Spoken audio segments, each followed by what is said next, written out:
Cityline, wonder drug or warning sign. We've got the real talk about weight loss drugs. What we typically see is that people lose between 10 to 20% of their weight when they're on these medications. And what you need to hear from our experts. For a long time, women have shouldered this burden that they are to blame if they can't lose the weight. We now know that there's a biological imperative to regain. Then, embracing sustainable shopping. Going zero waste can seem very overwhelming, but it doesn't have to be. And when it comes to food and food packaging, that seems to be the place where people have the most success. And later, to pop or not to pop. Papules and pustules are sort of the juicier parts of acne. They sound juicy. They do, and they look at... It's Cityline with Tracy Moore.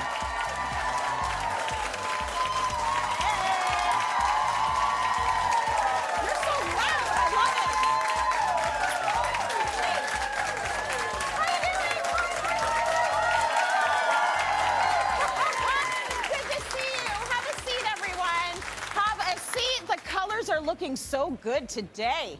We've got really good looking audiences coming into Cityline every day.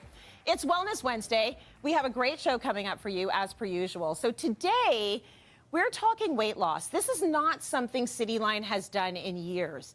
We had an evolution. We moved away from people getting claps for stepping on a scale.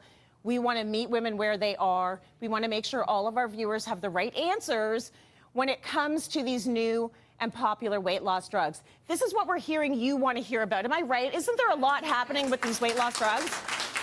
So here's the thing. We want to stress there's nothing wrong with wanting to lose weight. We just want to make sure it's coming from a place of acceptance, not judgment, and you have all the information that you need. So please welcome Dr. Toni Sappong and Dr. Sandy Van. We're going to talk about it. We're going to talk about all of it. Thank you so much for joining me. It was a long intro because a lot of what we do here has shifted, the way we deal with weight loss. And we feel really strongly that there is a ton of info out there and we need to suss through it for our viewers, okay? So the desire for these drugs, pretty big right now. There's so much confusion as well. We're going to start with this new breed of weight loss drug like Ozempic, Wegovy. Can you talk to us, Dr. Toni, about what these drugs actually are? Yeah. So initially, these were drugs that were designed for diabetes management. And what we noticed is that people were losing weight when they were taking them. And so it became a question of, can we use them specifically for obesity management? And it turns out that we can. And so what we typically see is that people lose between 10 to 20% of their weight when they're on these medications. Right. And there's newer emerging evidence that they're actually cardioprotective, meaning they reduce the risks of strokes and heart attacks as well. So we'll have to see where the evidence goes, but there's lots of new stuff coming up every day. Okay, and Dr. Van, how do they actually work in our bodies? What are they doing? So in the spirit of this conversation, based on GLP-1s and the injectables, GLP-1 is glucagon-like peptide-1 receptor agonist. And it's a mouthful, but it is essentially a gut hormone. So we have a number of hormones that are produced in our gut when we eat. And these are hormones that are meant to signal satiety or fullness. They're meant to tell you to stop eating. And the idea with treating obesity with weight loss medication is effective medications will actually address the appetite signaling in the brain. And so what we're doing is injecting GLP-1, supplementing a hormone that's promoting satiety, but it also has the added benefit of going to the pancreas, regulating blood sugar, and slowing down the gut motility. And it mediates weight loss through a calorie deficit. A lot of people will wonder, well, if it's a calorie deficit, then why can't I just eat less? And the reality is that eating less is hard because there's a lot of things that affect our appetite. And these medications are really clinically beneficial for keeping weight off. So up to 10 to 20% is weight loss is what you can see from some of these medications. So essentially what they're doing is making you have less appetite. They are regulating appetite. Regulating your appetite. Yes. The thing about obesity is that it's characterized by appetite dysregulation as well, that when you're losing weight, there's often this cascade of events that occurs that makes you hungrier, your metabolism slows down, and so there's this biological imperative to regain weight that is oftentimes what undermines weight loss progress. So these medications help buffer against that. Okay, so it's like the people you know in your life that are like, I forgot to eat lunch. Right. Yes, they're less food preoccupied. What does that feel like? So it makes it like less, you're not preoccupied with food.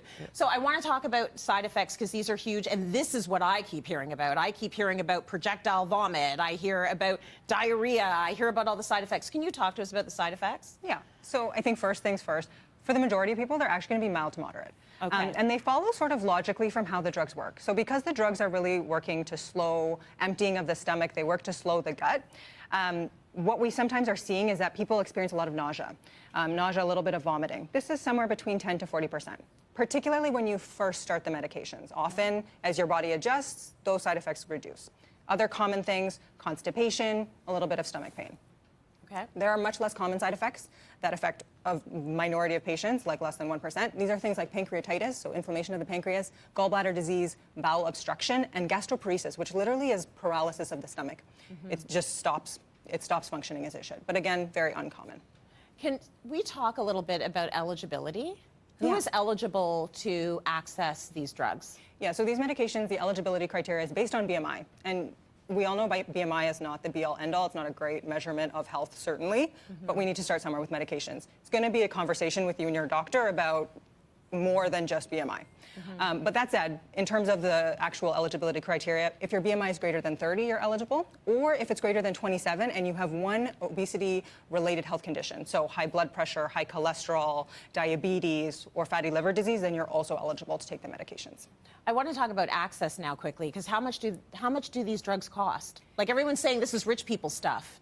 Is it rich people stuff in Canada? Like, how much do they cost? Yeah. I would say that it kind of is. Yeah. The cost of the medications on average, depending on the dose, it's based on the dose, but somewhere between $250 to $500 a month, in that range. $250 to $500 a month. Yeah. Which is a lot of money for a lot of people. Yeah. And so when I think about access, I really do think like these medications, there's health equity considerations that we should be thinking about because these aren't going to be affordable for everyone. People are going to be, sacrificing other things to try and afford these medications because weight loss is something that so many of us want so badly.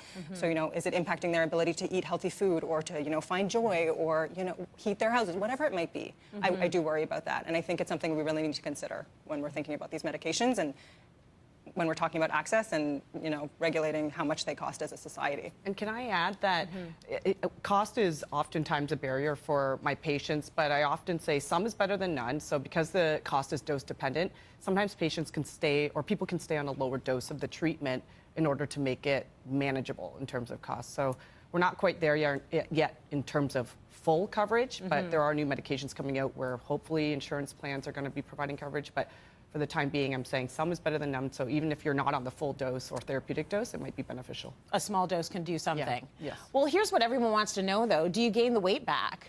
And, do you have to take these drugs for life? Right. And this is the most common question I get when I'm starting people on treatment.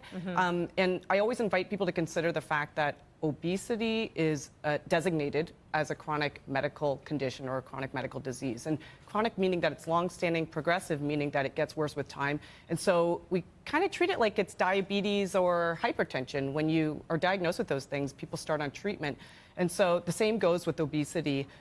When you start somebody on a weight loss medication, oftentimes what you're doing is just treating the etiology, you're treating the appetite. But when you withdraw treatment, we see weight regain, so weight relapses as a byproduct of your brain suddenly seeing, oh, you're off treatment, but your weight's down. Okay, we're going to increase your hunger, we're going to decrease, your fullness, and we're going to try to close that energy gap. So your brain is doing something that it thinks is good for it because we're hardwired as hunter-gatherers, but it's maladaptive in this setting. So you will gain the weight back if you get off the drug? You're at risk of weight regain if you discontinue. Yeah. Okay. Yeah. So Dr. Toni, you mentioned something we want to talk about more in the next segment we're going to have. We're going to delve deeper into these drugs and talk about the idea of, is this empowering for women? Is this undoing strides in body positivity? Can these things all coexist harmoniously? Let's see. We're going to take a break. We'll be right back. Stay with us. Coming up, the frustration of a cure we're not supposed to use. As soon as there's treatment, evidence-based treatment available, we're now saying, oh, wait, but no, you can't use that. You've got to use the eat less, move more way. And later, the first step to managing menopause is knowledge. Most physicians are going to struggle to help you because they weren't taught or trained.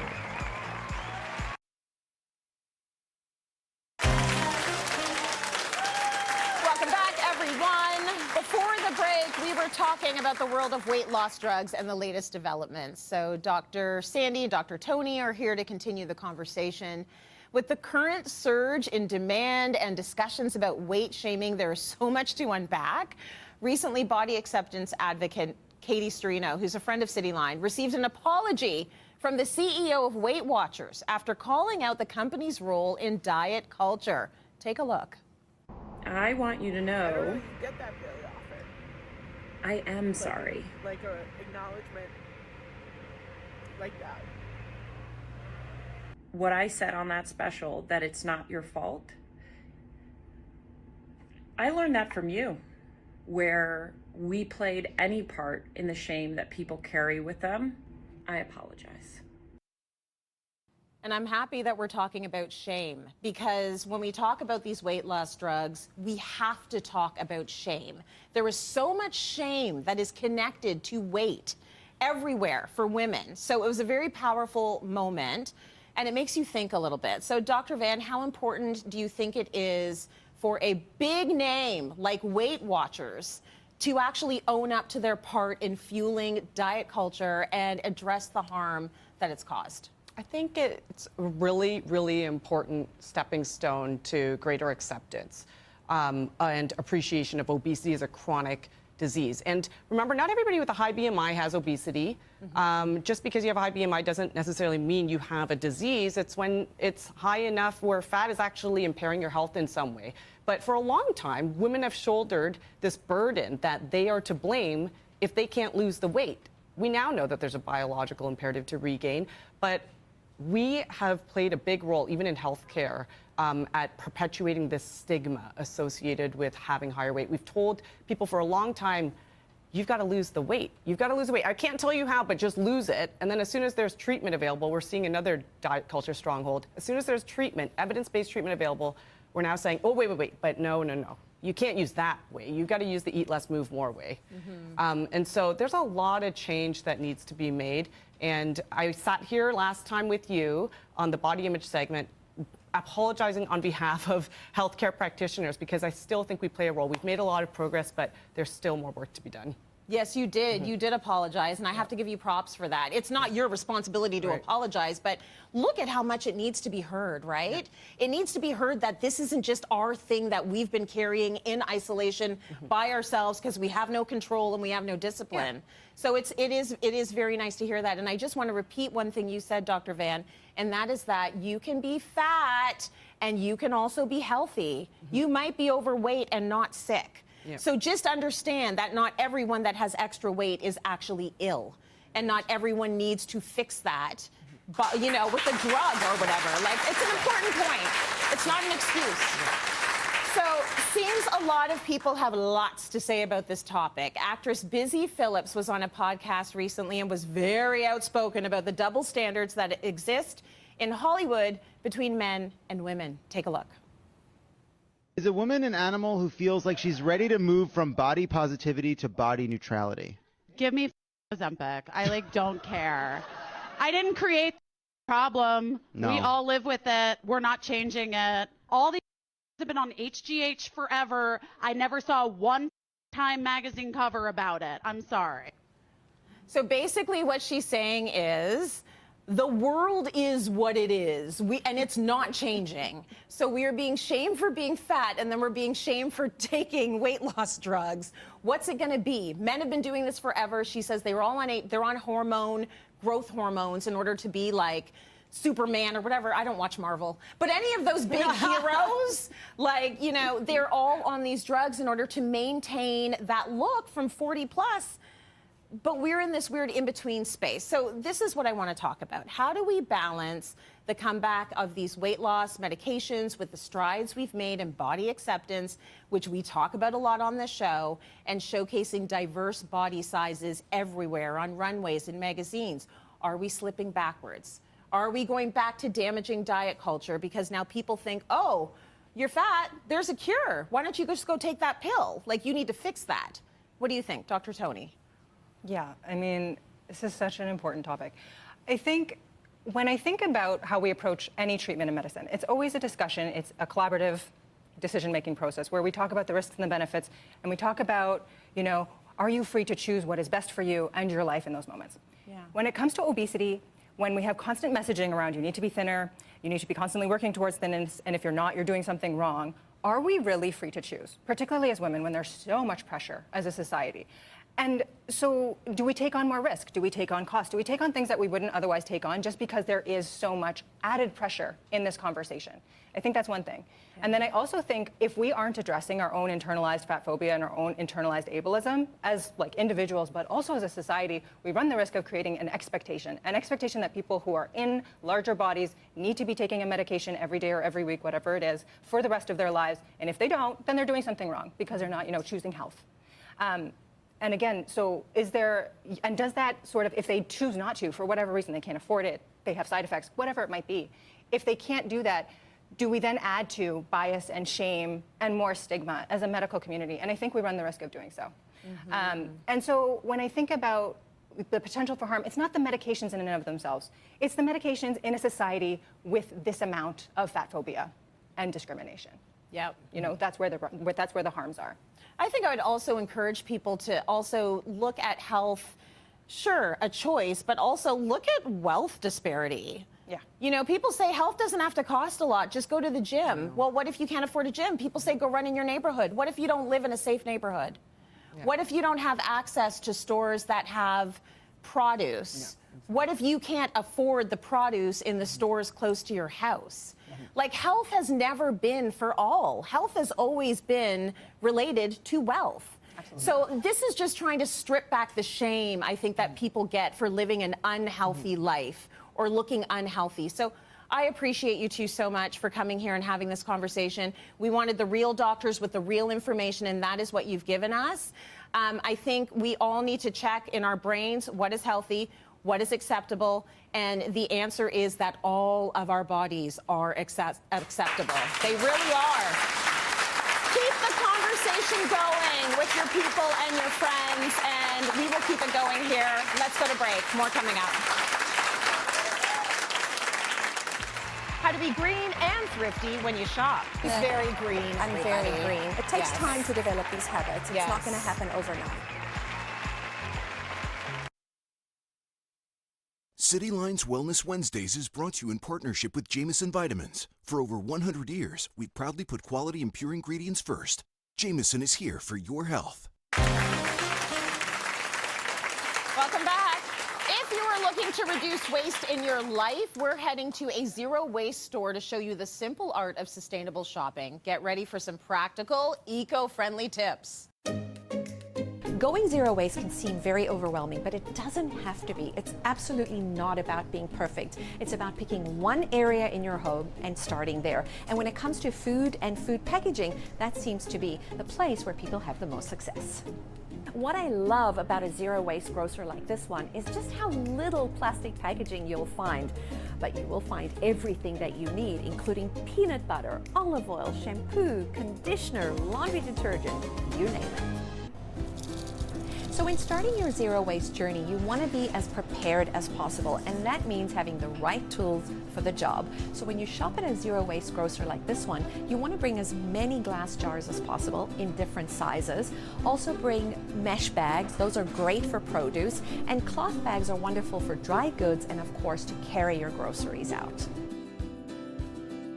The first step when you get to the store is to get your jars weighed. That's going to give you the tare. Then when you check out, that weight is removed from the jar.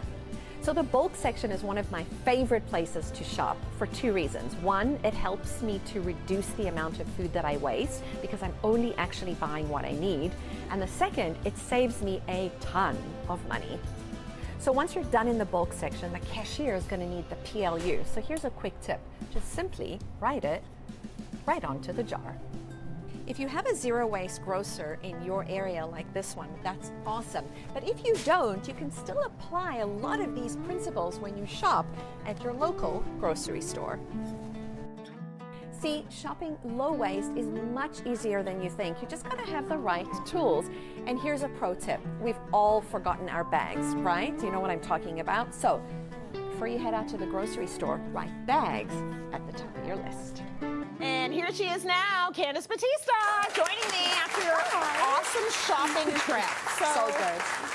I love that last tip. And you have brought in some of your top low-waste products. All of these help to reduce waste and save you money, which is, we're all interested in this. Yes, right? We're going to start with your favorite cleaner. So this cleaner is next level for me. This changed my cleaning game. I talk about cleaning with you quite a bit, and you know how much I love to clean. Yeah. So I try and test so many eco-friendly products. What I love about Elva's, first of all, it's Canadian, all natural, non-toxic. But this is it's called the One Cleaner because it replaces 7 other cleaning products in your home. Oh. So you can use this in the kitchen, in the bathroom, on granite. It's pH balanced and very alkaline, and that means you can actually use it on any surface. What I love about it is when you buy this, it comes in a refill. So it's got this little spout at the bottom here that you will then fill up when your bottle gets empty. Yes. And it literally helps you to reduce the amount of plastic that you're bringing into your home. When you think about how many cleaning products we typically have, we have a thing for every single chore. Yeah. This eliminates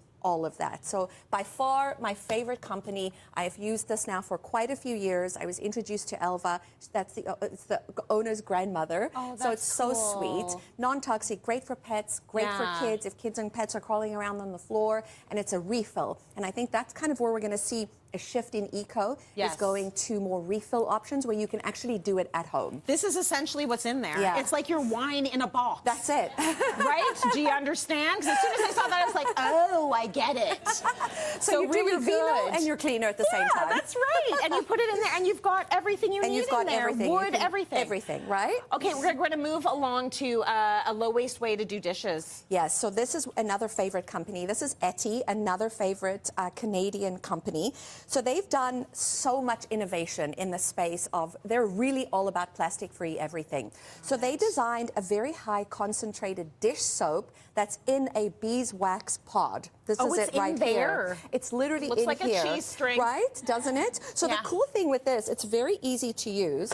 All we're going to do is you fill up a mason jar with water, and you just cut the end off, and then you just, look at that. All the dish soap goes in there. Super high concentrate, as I mentioned. Yeah. And then if you have a backyard compost, you can actually put this in the compost. Nice. If you don't, what I like to do is I clean it out and then I reuse the beeswax for other things. Yeah. Then you're simply just She's very green, everybody. I'm very green. It takes time to develop these habits. It's not going to happen overnight, right? Yeah, baby steps. Then you're going to give it a good shake. I'm going to do that over here so I don't mess on our lovely outfits. Yeah. And then I like to let it sit for about an hour, and then when you're ready to use it, you just give it a pump and off to the races.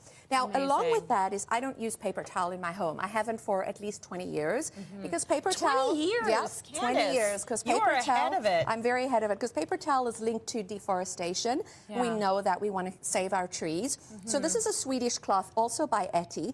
This is also a game changer. So I'm going to show you how much water this sucks up 15 times its weight in water, and it eliminates about 17 rolls of paper towel. Whoa. So if you take a piece of paper towel and you put it in there and it gets wet, it's clunky, it starts to break, it's gross, right? Here, you've got all of that liquid in here, and it just holds onto it. That's amazing. Right? Then you squeeze it out. Yeah. I'm making a mess. And you squeeze it out, clean it up, and look at that. And you have a few of them, and you use them for everything. That's a really good point. So don't just have one. Have at least, I say, like 5 to 10. Yeah. And you can even color code them. Like you can say, okay, I'm only going to use the blue ones in the kitchen and the yellow ones in the bathroom, let's say.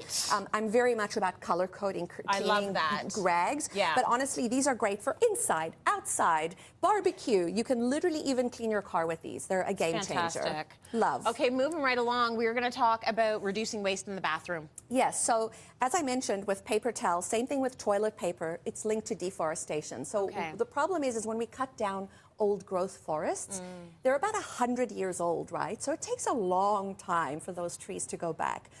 So once they're gone, they're gone. So another alternative is roll up. This is tree-free toilet paper made from bamboo. Bamboo is a sustainable plant. It's not a tree, it's a plant, and it grows in abundance.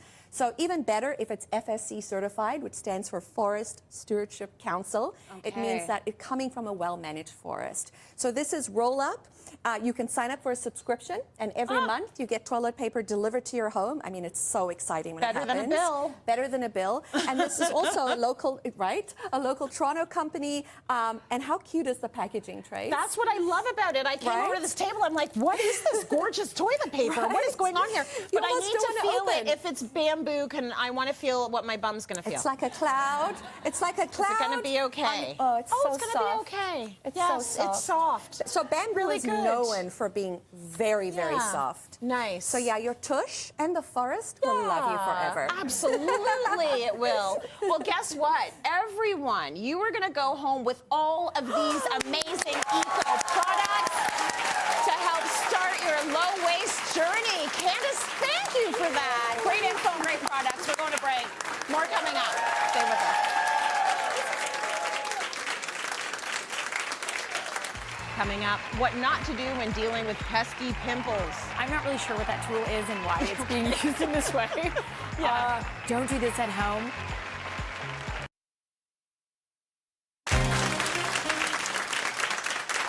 Welcome back, everyone. All right, audience, I want to see a show of hands when it comes to those pimple popping videos people post online. Now, are you watching the pimple popping videos? If you are, put your hands up. If you are like, absolutely not, no way, put your hands up. And you're like, no, it's gross. I kind of think they're gross too. Here to show us the best ways to zap those zits is dermatologist Dr. Geeta Yadav. We're gonna zap some zits. Okay, so today, Dr. Yadav, you're actually going to give us a little bit of a deep dive on these pesky pimples. So let's start with acne. How common is it? Acne is more common than you think. You know, we think about acne, I think, most people as though it's a problem of young kids, prepubertal, like sort of adolescents. But actually 1/3 of adult women will experience acne in their life. And as we approach menopause, and you know, I know we've been talking a lot on the show about menopause, hormonal changes. Well, that can also make acne trigger as well.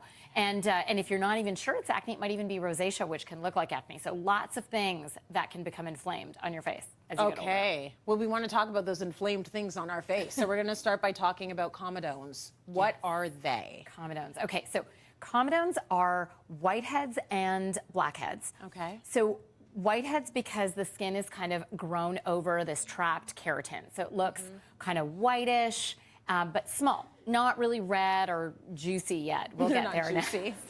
Okay.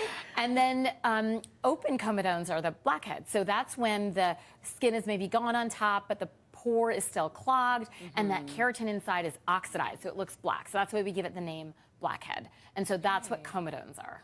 Okay, so you actually react to pimple popping videos on your socials, because I mean, people are into them. We've got a video for you to react to. Are you ready? If you're eating eggs or whatever, breakfast at home, maybe put it aside. You might want to look away. So, Dr. Yadav, to pop or not to pop is the question. Take a look at this. Should this person be in there? Oh, yeah, baby. Should this person be in there extracting this like they are? Like, how deep do you think that instrument is going? It looks pretty deep. It looks pretty deep. Yeah. And they're wearing gloves, right? Yeah. Right? Like, So do we give them points for the gloves? Not enough. Not enough points. I mean, so first of all, I'm not really sure what that tool is and why it's being used in this way.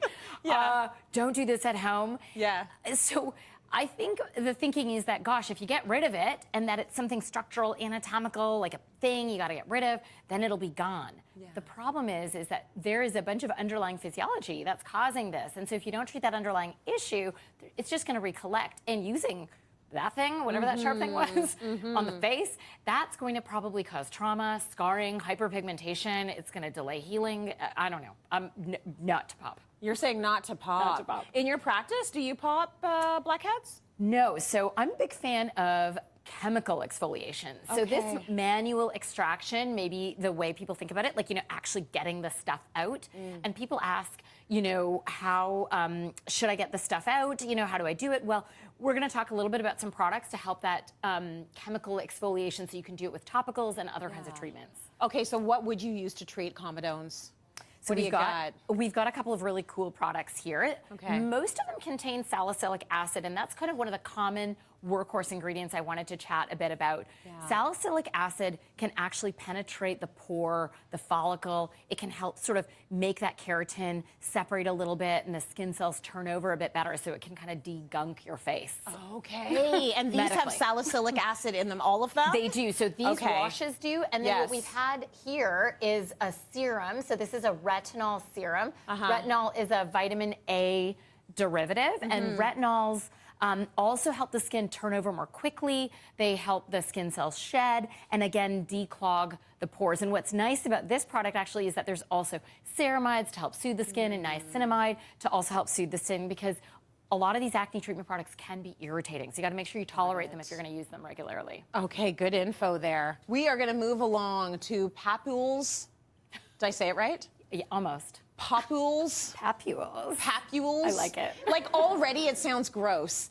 Papules and pustules. Pustules. Pustules. I think I spent 3 years of my residency just learning the words, not even learning medicine. What are they?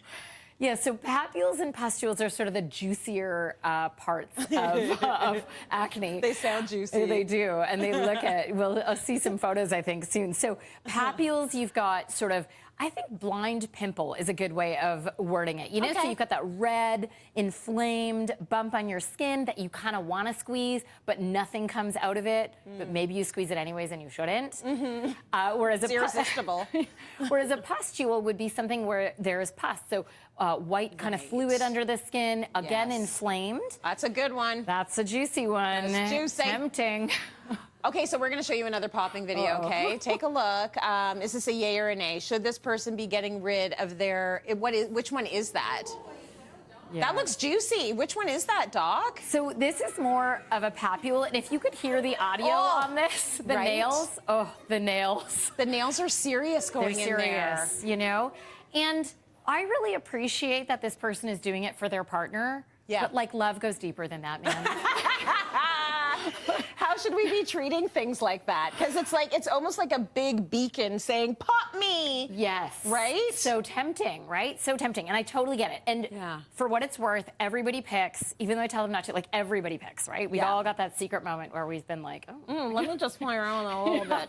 But if you're not picking, what should you use? Okay, so in addition to some of the cleansers we talked about, so salicylic acid is a fantastic ingredient. And again, we've got another sort of topical applications that stay on the skin here. So we've got Paula's Choice, this really popular beta hydroxy acid kind of toner that you can put on. We've got also acne control gel with, again, salicylic acid. We have another product here that has benzoyl peroxide. So that's anti-inflammatory, anti-infective, so really good at reducing the inflammation. And so when people squeeze and nothing comes out, but it's red, and you're thinking, why? Why isn't something coming out? Well, there is fluid in the skin. It's now just not in like a bubble. Like you can't just kind of get it out, but it's there. And so these hero patches, or acne patches, which are super popular, the technology is really about being able to draw that inflammation, extra liquid out of the skin. So you'll find if you take it off at the end of the day, you know, the sucked skin it out. Yeah, looks smoother. Looks good. No toothpaste, by the way. Sorry, Doc says no. Thank you so much for that, Dr. Yadav. Let's go to break. More coming up. Stay with us. Coming up, knowledge is power for managing menopause.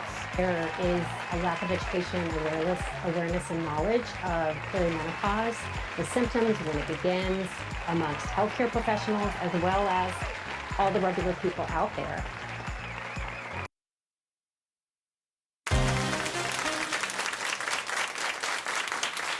Welcome back.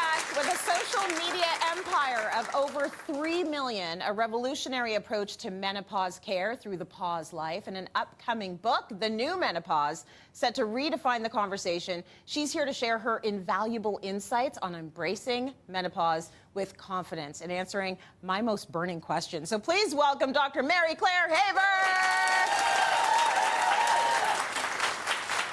Dr. Haver, so many fans here, and we're so happy to have you with us on the show today. We got a lot to talk about and only a little bit of time, so let's dive right in. Let's say a woman starts seeing those early signs of perimenopause. What is the number one thing she needs to do first? Educate herself. There is a lack of education, awareness and knowledge of perimenopause, the symptoms, when it begins, amongst healthcare professionals, as well as all the regular people out there. Most physicians are going to struggle to help you because they weren't taught or trained. So it's important to go in with some baseline information, also know what your treatment options are so you can have a discussion with your healthcare provider. So we all have a lot of reading to do on our own and also sussing through all the information out there because there's a lot. What would you suggest we do to make sure that we're getting our info from a reputable source? So there is something called the Menopause Society in North America, so both for the US and Canada, and they have tons of excellent information for lay people and for healthcare providers on their website. It's menopause.org if you want to look it up, just to get a baseline of how to educate yourself about the process. Okay, that's helpful. Now, once you posted all of the supplements and the medications that you recommend and that you actually take during perimenopause, so can you walk us through your go-to regimen? Sure. So I am fully postmenopausal. I went through menopause, I think, at around 48. My perimenopause was years before that. So currently I am on systemic estrogen therapy in the form of a patch. I also take nightly progesterone, as I do have a uterus, so I must take it. It's very helpful for my sleep. I'm also on testosterone and local estrogen therapy for my face and for my other areas as well. Right.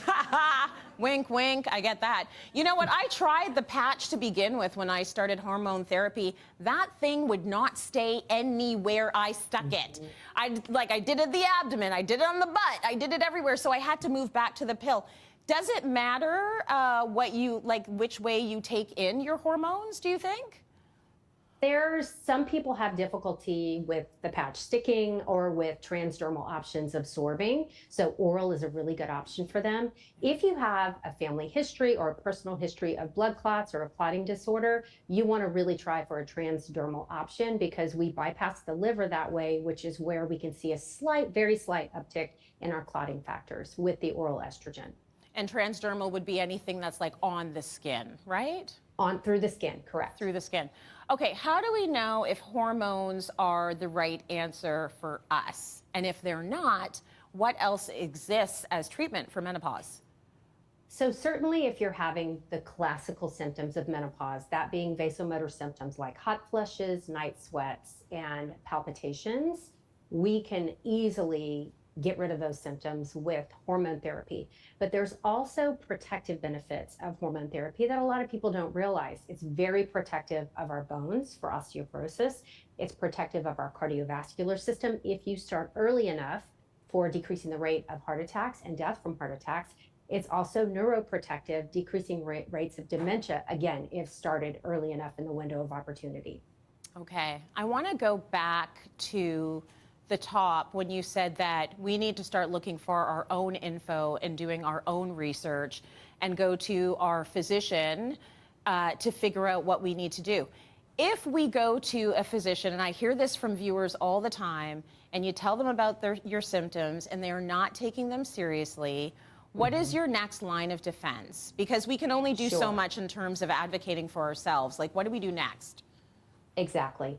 You can go to our website at The Pause Life and look for a testimonial. I've collected hundreds of testimonials from my followers who had great menopause experiences with their clinicians, and we've compiled those for you. So that's at pauselife.com under recommended physicians. Also, the Menopause Society has a list of, and you want certified physicians on their website.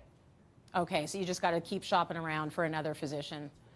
Yes. Now, part of the reason why a lot of women, and even now when I mention hormone therapy, people are like, but what about cancer? There was a study that was done that has since been debunked. Can you tell us why we should not be as concerned about cancer if we decide to go the hormonal route? So the vast majority of the claims that were originally made by that study, which was published in 2002, and really was like a bomb went off in the world of menopause care. 80% of women immediately threw their prescriptions in the trash can, and there was almost no further prescribing going on. But that was the #1 medical news story of 2002. all the redactions, all of the walk back, all of the, hey, we were wrong, we didn't look at the data correctly, when we've reanalyzed it, it looks like there was not an increased risk of cancer, has not been as widely publicized as that initial study. And it takes about 17 years from a study to get into clinical practice. And so we're just playing catch up now. Yeah, they say that a lie goes around the world, several times before the truth has even put its boots on. So we're all living in the lie, and it's hard to get past that. But you were doing that diligently on your social media. Like, you were out there putting information out consistently. And I have to ask you this: how is that for you? Like, is that taxing for you to be such a public-facing, a face of menopause, and have to deal with all of these detractors? Like, people are constantly trying to tear down your information and your studies. Like, how do you handle all that? Some days are better than others, but I get so many beautiful notes, DMs, handwritten messages from followers who have told me that what I have said, what information I provided, what studies I told them to print out and take to their doctor's office have worked, and I've changed their lives, and they've gotten their lives back. They've set themselves on a course to have a healthy and active menopause instead of worries of osteoporosis, frailty, or dementia. And that is worth all the detractors, all the naysayers, and all the negativity to me. I need to talk about your new book. Like, let's talk about this book. When's it coming out, and what are we going to learn from it? April 30th.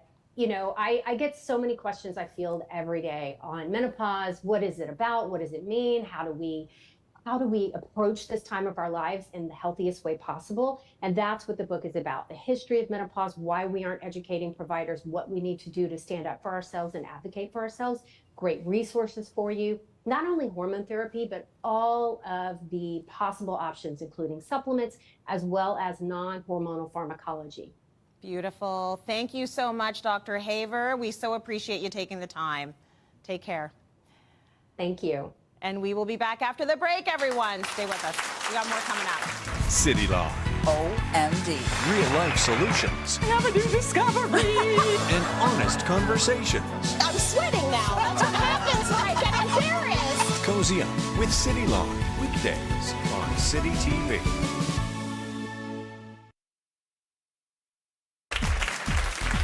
Thank you, everyone, for joining us today. And I want to mention, you know, when the audience comes down here, we don't only get to, like, hang out and take pictures and bond. They get to snack a little bit as well. So Healthy Crunch is on a mission to innovate your favorite everyday foods, making them better for you while still being super delicious. They are allergen-friendly, they are lower in sugar, and every day our audience at Cityline gets to snack on them before the show. So I hope you enjoyed them. It's a little something for you to snack on while we talk about zits.